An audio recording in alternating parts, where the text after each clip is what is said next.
Bonjour et merci. Good morning. Elizabeth May, leader of the Green Party, Member of Parliament for Saanich-Gulf Islands. This is the week in which the budget debate took place, with one day, Friday last week, and 3 days this week. Unfortunately, I was not able to present a full speech on the budget, and I have taken the opportunity of this press conference to speak along two themes that I think this budget represents. The two themes come to one central point, that Stephen Harper and his Conservatives have abandoned future generations. And not just in the sense of 2 generations from now, but our own kids and grandkids are going to pay for the deficits this budget leaves. The fiscal deficit is the one I want to address first, the climate and environmental deficit second. Conservative caucus members, I'm sure, are feeling a bit misled. They were told that this budget was going to deliver an $8 billion reduction in government spending. Stephen Harper's government still represents a big spending. In some cases, I think they're spending like a drunken sailor in terms of where they've made their choices, where they are spending. I feel that I have some legitimacy in standing here and saying we could have done better. We put forward in the green scissors proposal that we sent to Jim Flaherty, Minister of Finance, cuts coming to over $6 billion on a go-forward basis that we could make by looking at areas of waste in government. Just to remind you of some of those areas that are not touched by this budget from Jim Flaherty.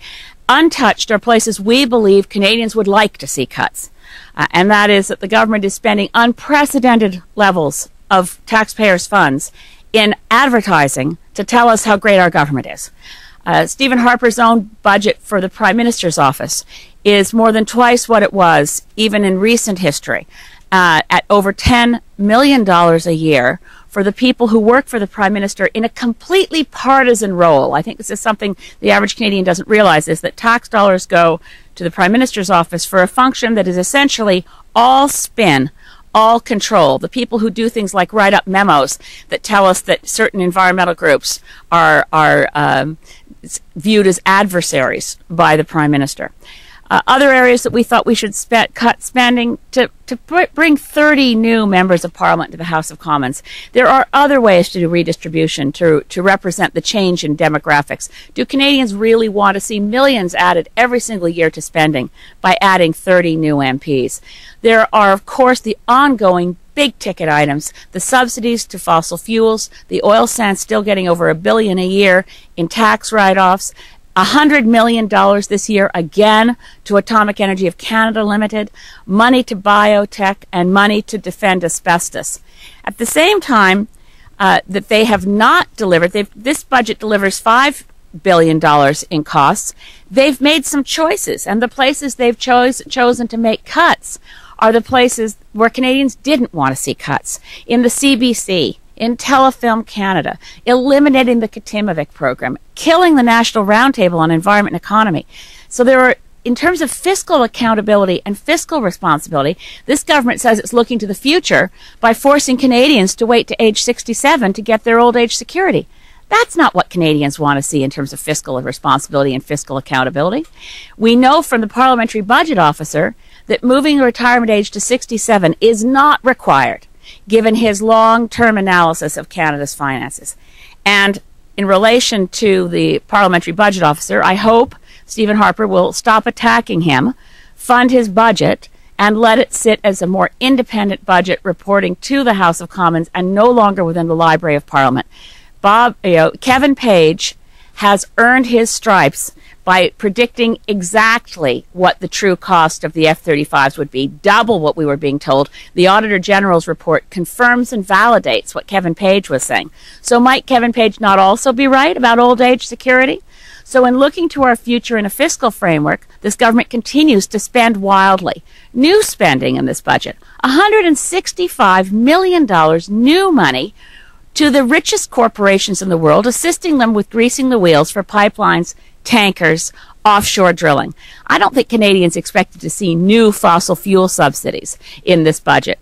Why are we spending $8 million new money so that the CRA can go out and harass charities. It just doesn't add up. If you're doing a budget where you want to show you're prepared to show some fiscal responsibility, start with your own house, Mr. Prime Minister. Cut your own budget in the Prime Minister's office. $10 million of ballooning costs with no transparency and no accountability. I did a question on the order paper, by the way, to find out how many people work in the Prime Minister's office. As a member of Parliament, they wouldn't tell me.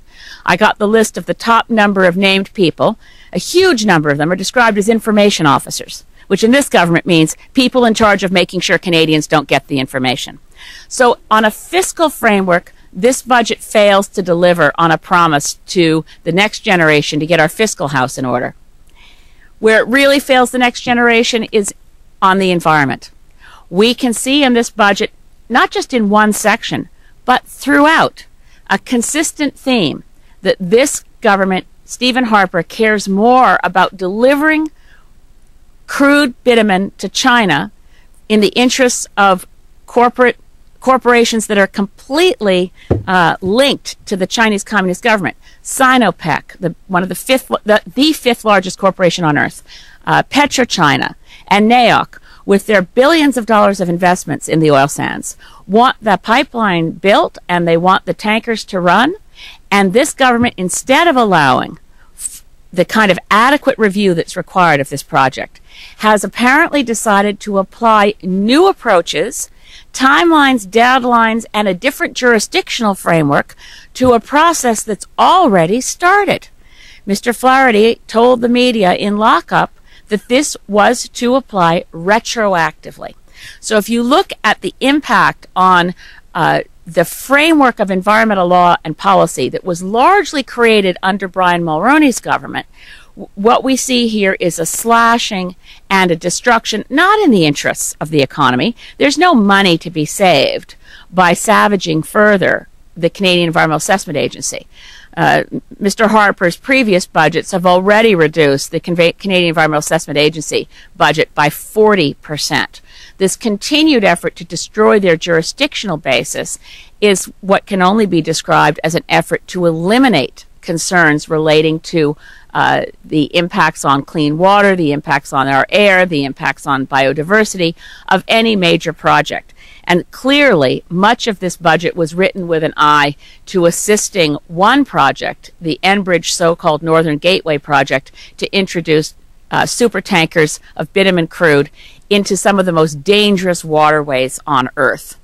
The decision to eliminate the National Roundtable deserves particular mention. I was vice chair of the National Roundtable for some time. It has been misunderstood and misdescribed by Peter Kent, our Minister of Environment, who claims that the only reason the Roundtable made any sense when it was created in the late 1980s was that we did not yet have the Internet. This is probably the most laughable defense of any government decision I've ever heard, and I've heard some pretty outrageous defenses of bad policy. Just to back up a little bit in the time I have, the National Roundtable was the result of a consultation with Canadians in a task force that included some of the leading corporate CEOs at the time, including Adam Zimmerman, the CEO at Macmillan Bloedel at the time, leading environmentalists such as Susan Holtz from Nova Scotia. That task force on environment development, and also George Miller, the head of the Mining Association of Canada, that took place between about 1985 and 1987, delivering a report to the Government of Canada that the process of engaging business leadership, environmental groups, trade unions, and First Nations in decision-making with government, involving government ministers at the table in a multi-stakeholder effort, could actually imbue the notion of sustainable development throughout the Government of Canada. In other words, this was not at all intended ever under its legislation to be an environment agency. Out of that task force effort came the recommendation, and I remember the words of the task force quite clearly, quote, "If we change the way we make decisions, we'll change the kind of decisions we make." So that led to the legislation to create a national roundtable on the environment and the economy. The goal of the roundtable was to engage decision makers from civil society at the highest level to advise the Prime Minister. that multi-stakeholder process had continued, and some very interesting recommendations, many of which took hold in laws over the years. But it's not primarily a research agency. It's not primarily a science advisory agency where you can go to some website and find the information. It is all about engagement with different sectors in a multi-stakeholder process that then advises the Government of Canada. In recent years, it has been scaled back quite a bit. It has focused its work primarily to advise the Government of Canada on how to develop a climate policy. We still don't have a climate policy, and even the modest efforts of the current version of the National Roundtable, which I have to say I feel pulled punches, tried to avoid offending the clear bias against climate action in Stephen Harper's cabinet. They put forward a website, for instance, called Climate Prosperity. I was very critical of the National Roundtable partnering with Suncor to put together a website called Climate Prosperity. It was obviously trying to conform with the political dominant winds. But even with all of that, the decision to eliminate the Roundtable, to claim its work is done, we can all move on because we now have the Internet, is simply shocking. Another place where the government is planning to save money where it shouldn't is $50 million cut out of Canadian food safety. And once again, they're telling Canadians, you don't need to worry about not having the information on the can of food you buy because you can go to the Internet. And you can file your complaint with the food producer directly because the information will be on the Internet. So in relation to what we're saying to young Canadians, to our own kids and to our grandkids, we're saying two things. You're going to have to deal with our deficit because we're not dealing with our debt. We're really not getting to debt here. This is still the biggest spending, fattest, most bloated government we've ever had. And two, where we're making cuts, they're driven by our belief, and in this case, Stephen Harper's belief, that climate doesn't matter, that there's no threat there, that nature is in the way of progress, that we are going to do whatever the hell we want, and any group that tries to get in our way is going to have their funding cut or be eliminated as by statute, be gagged as you are as government scientists. This is a government that shows no willingness to listen to Canadians, to listen to their own civil servants, to listen to the advice of even industry within a national multi-stakeholder process. And it's basically saying we're making decisions in our own immediate short-term political interest. And for those who were traditional fiscal conservatives, you're out of luck. For those whose primary concern is that we have a planet that survives, a place where, since there's no other place for us to go, we'd really like to treat this planet as if we plan to stay. For people who are looking at long-term sustainability, this budget reads as though it was written in the 1950s in a different time without any access to the current science that we know that demands that we take action. So those are just some of the quick points on the budget and its failures for fiscal responsibility and ecological responsibility. I'd be happy to take any questions anyone might have. If I could just add one more point. The Auditor General's report, and I hadn't had a chance to speak to this at any press conference. I attended the lockup and was able to ask our new Auditor General some questions. I don't think it's come through sufficiently clearly in the comments I've heard on the news. I may have missed some. But this document reveals not just one or two errors or one or two people who seem to have gone rogue, which was the case in the sponsorship scandal, clearly. This is systemic. This is 3 government departments, Public Works, Industry Canada, and of course National Defence, at many points over a time frame from 2006 to today when they've audited, where essentially the same mistakes were being made in each department. A lack of due diligence, a lack of coherent background paperwork to justify conclusions. For instance, on the question of the risks of the cost of the planes rising, they sort of deal with a ceiling for Canada's financial contributions, but the Auditor General noted there is no documentation indicating how the risks were determined and analyzed. Consequently, we have no basis to determine if the risk assessments are complete and appropriate under the circumstances. We know that when they said there's another point I just want to, since 2006, Industry Canada and National Defence knew that the estimated contract opportunities for Canadian subcontractors were substantially less than they were telling the public. In 2010, the combined estimated contract opportunities put forward by National Defense came to $12 billion, whereas at that time, the benefits were estimated to be $3.4 billion. So they were out by a factor of 4 times, and they knew it when they said it. So my conclusion, looking at the way the budget is put together and the way the Auditor General's report really opens a window on decision-making within this government, is that normal checks and balances of ministerial accountability are out the window. Normal due process and due diligence on as big a contract as the F-35s is out the window. And that the Government of Canada is, to an alarming extent, run by one person in 24 Sussex Drive. One person, Stephen Harper, who makes the decisions, who tells the Environment Committee to come up with a report to justify what he wants to do in a budget so that everything is driven from the top down. Given that we know that decision-making in this government is from the top down, when we look for accountability for the F-35s, let's not accept it if somebody in national defense is sacrificed to take the attention off where the problem really lies. In a government that's run from the top down, accountability has to start at the top.